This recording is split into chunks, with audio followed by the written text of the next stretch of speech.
12वीं शताब्दी के दौरान राजस्थान के कीर्तिगढ़ पर महाराजा श्री केसरदेव मकवान का राज था। केसरदेव जी महादेव के परम भक्त थे। उनकी आराधना से प्रसन्न होकर स्वयं महादेव ने उनके घर पुत्र रूप में जन्म लिया, जिनका नाम हरपाल देव रखा गया।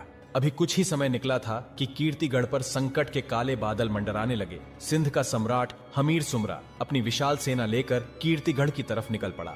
केसरदेव जी मकवान और सम्राट हमीर सुमरा के मध्य भीषण युद्ध छिड़ गया। केसरदेव जी मकवान ने मुट्ठी भर सैनिकों के साथ हमीर सुमरा को मुंह तोड़ जवाब दिया, किंतु भाग्य को कुछ और ही मंजूर था। सैन्य बल अत्यधिक होने के कारण सम्राट हमीर सुमरा कीर्तिगढ़ पर भारी पड़ने लगा और इस भीषण नरसंहार के परिणाम स्वरूप केसरदेव जी मकवान युद्ध हार गए और रणभूमि में क्षत्रिय स्वाभिमान के साथ लड़ते लड़ते केसरदेव जी की समुचित सेना वीर गति को प्राप्त हुई। इस समय हरपाल देव जी बाल्यावस्था में थे। युद्ध के परिणाम आने से पूर्व ही केसरदेव जी मकवान ये भांप चुके थे कि उनकी हार अब निश्चित है। इसीलिए बिना समय गंवाए केसरदेव जी मकवान दुश्मनों के सर धड़ से अलग करते हुए अपने पुत्र हरपाल देव जी को सुरक्षित जंगल में ले आए और जंगल में ही जीवन व्यतीत करने का निश्चय किया।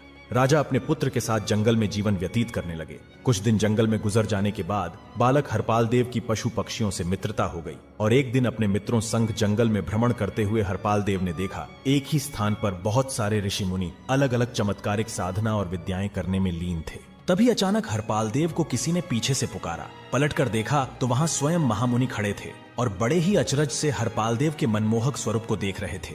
थोड़ी देर वार्तालाप के पश्चात गुरुवर हरपाल देव को अपने साथ ले गए और उन्हें सभी ऋषि मुनियों से अवगत करवाया। आगे क्या हुआ जानने के लिए चैनल को सब्सक्राइब जरूर करें।